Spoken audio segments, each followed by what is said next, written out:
बिस्मिल्लाहिर्रहमानिर्रहीम। दोस्तों, अपनी अगली वीडियो के साथ मैं हूं मनसब अली। उम्मीद है आपको मेरी वीडियोस पसंद आ रही होंगी। अगर पसंद आ रही हैं तो प्लीज़ चैनल को सब्सक्राइब करें, दोस्तों के साथ शेयर करें ताकि ज़्यादा से ज़्यादा दोस्त इससे फ़ायदा उठा सकें।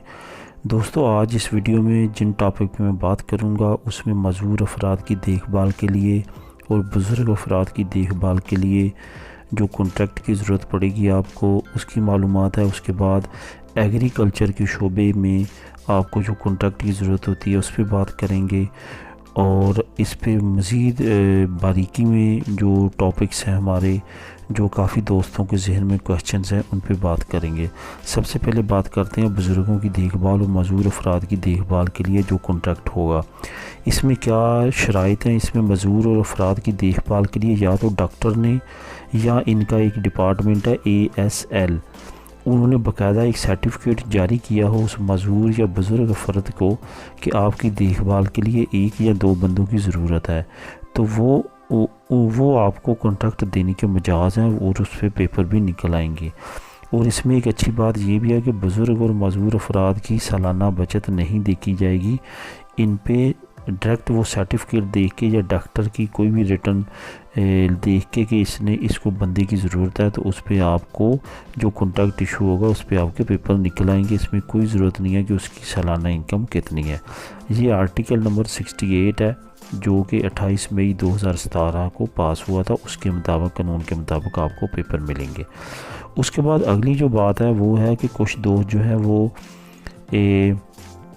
8 मार्च 2020 से पहले जो या 3 महीने पहले इससे जो इटली में रहायश पजीर थे और उन्होंने अपनी सजोर अप्लाई कर रखी थी, या कि बंदा खेलों में, बिज़नेस में या सैर सियाहत में या तालब इल्मी में या साइंस के वीज़ों पे इटली आया हुआ था और उसने सजोर हासिल की थी या नहीं की थी, तो वो भी मजाज हैं इस इमिग्रेशन को अप्लाई करने के। वो अपना वीज़ा एंट्री बतौर सबूत दिखा सकते हैं कि हम भी 8 मार्च 2020 से पहले हमारा ये वीज़ा एंट्री है, हम इटली में इंटर हुए थे, तो वो आपका प्रूफ चल जाएगा, आप उस पर पेपर ले सकेंगे। अब अगला हमारा टॉपिक है एग्रीकल्चर। एग्रीकल्चर में दोस्तों ज़राअत में गाय भैंस फार्म, मछली फार्म, मुर्गी फार्म या चिड़ियाघर में जो है वो आप या ज़राअत के किसी भी शोबे में आप जो है वो कॉन्ट्रैक्ट लगा सकते हैं।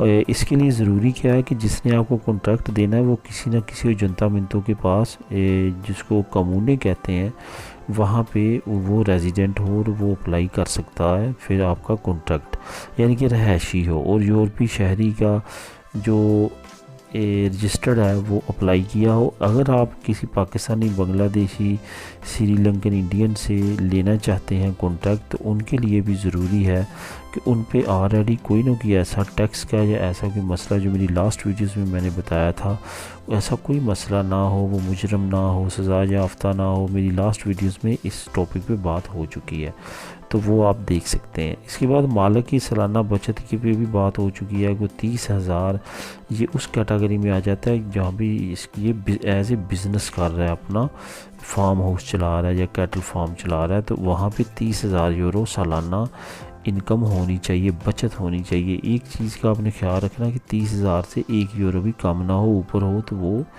एक अच्छी बात है, लेकिन नीचे ना हो। उसके बाद आपने क्या करना है कि जब इनका सारा कुछ ओके होगा तो आपने मालिक की 3 माह की पुरानी जो है वो टैक्स रिटर्न जो है वो 500 यूरो ख़ुद जमा करवा के F24 के ज़रिए डाकखाने में, बैंक में जमा करवा देनी है। तो इस तरह से आपका ये हो जाएगा कॉन्ट्रैक्ट का मसला हल, अगर आप एग्रीकल्चर ज़राअत के शोबे से लगाते हैं।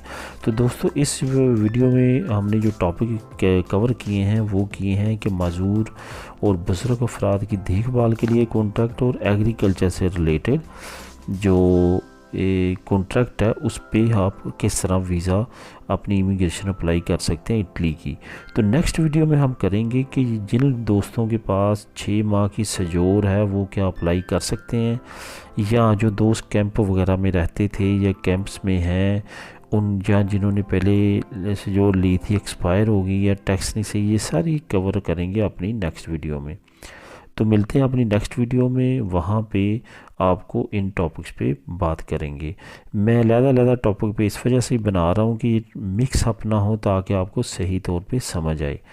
तो दुआओं में याद रखिएगा। अल्लाह ताला सबके लिए बेहतरियाँ और आसानियाँ पैदा करे।